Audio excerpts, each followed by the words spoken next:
Guys, big boss episode 3 ఇంత ముందే చూసా. అసలు నామినేషన్ పాయింట్ గురించి మాట్లాడుకుందాం. ఫస్ట్ అయితే రాము రాథోడ్కి సుమన్ శెట్టి జరిగిన నామినేషన్ లో రాము రాథోడ్ చెప్పిన నామినేషన్ పాయింట్ నాకైతే సిల్లి అనిపించింది. అసలు ఘోరంగా అంటే సిల్లిగా అనిపించింది. ఎందుకంటే ఒకని పర్సనాలిటీ, ఒకని గేమ్, ఒకని బిహేవియర్ ని బట్టి, తన ఉన్న ప్రవర్తనను బట్టి మీరు ఎలా నామినేషన్ చేయగలుగుతారు? మీకు బిగ్ బాస్ హౌస్ లో వెళ్ళి మీరు 3 days అవుతుంది, అంతకు మించి ఎక్కువ రోజులు అయితే ఏం కాలే. ఒకని గేమ్, అసలు గేమ్ ఆడడానికి కూడా చాయిస్ రాలే. ఒకరి గురించి మాట్లాడడానికి, నామినేషన్ పాయింట్ చేయడానికి మీరు వచ్చి డైరెక్ట్ సుమన్ శెట్టి గారికి మీరు మీ పర్సనాలిటీ హెవీగా ఉంది, మీరు కొంచెం పొట్టిగున్నారు, పొడుగున్నారు, మీరైతే నామినేషన్ చేయడానికి నాకు ఇదే పాయింట్ అన్నట్టు అసలు సింపుల్ గా చెప్పించింది. ఇదైతే రాము రాథోడ్ అయితే నాకు వ్యాలిడ్ అనిపించలే. అన్యాయంగా మన సుమన్ శెట్టి గారికి నామినేషన్ చేశారనుకుంటున్నా. అసలు సుమన్ శెట్టి సైలెంట్ గా ఉండడం కూడా అది గేమ్ స్ట్రాటజీ అనుకుంటా. అది మీకు అర్థం అవ్వట్లే.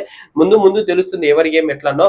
అలా మన హరీష్ గారు, మీకు తెలియదా అసలు గత ఎపిసోడ్ 15 నుంచి, మన అగ్ని పరీక్ష 15 ఎపిసోడ్ నుంచి మీరు చూస్తూనే ఉన్నారు. ఏ పాయింట్ వ్యాలిడ్ కాదు, ఎట్లా నామినేషన్ చేయాలో మీకు తెలియదా? మీరు కూడా రామురాతో చెప్పినట్టు యాసిడ్ బలగొట్టినట్టు దింపొచ్చి సుమన్ శెట్టి గారికి అనవసరంగా నామినేషన్ చేశారు.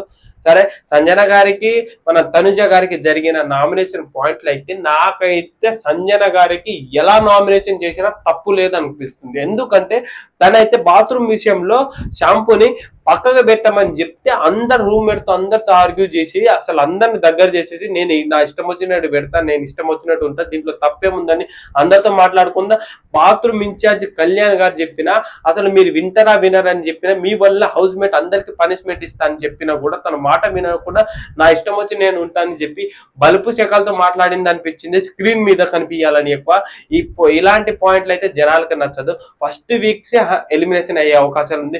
నాకు తెలిసి సంజన గారు మాక్సిమం 99% ఫస్ట్ వీక్స్ ఎలిమినేట్ అయిపోతుంది. ఇదైతే 100% పక్క. అలాగే ఫ్రెండ్స్, మన ఛానల్ ని సబ్స్క్రైబ్ చేసుకోండి. మన ఇన్స్టా పేజ్ ని కూడా ఫాలో చేయడం మాత్రం మర్చిపోకండి ఫ్రెండ్స్.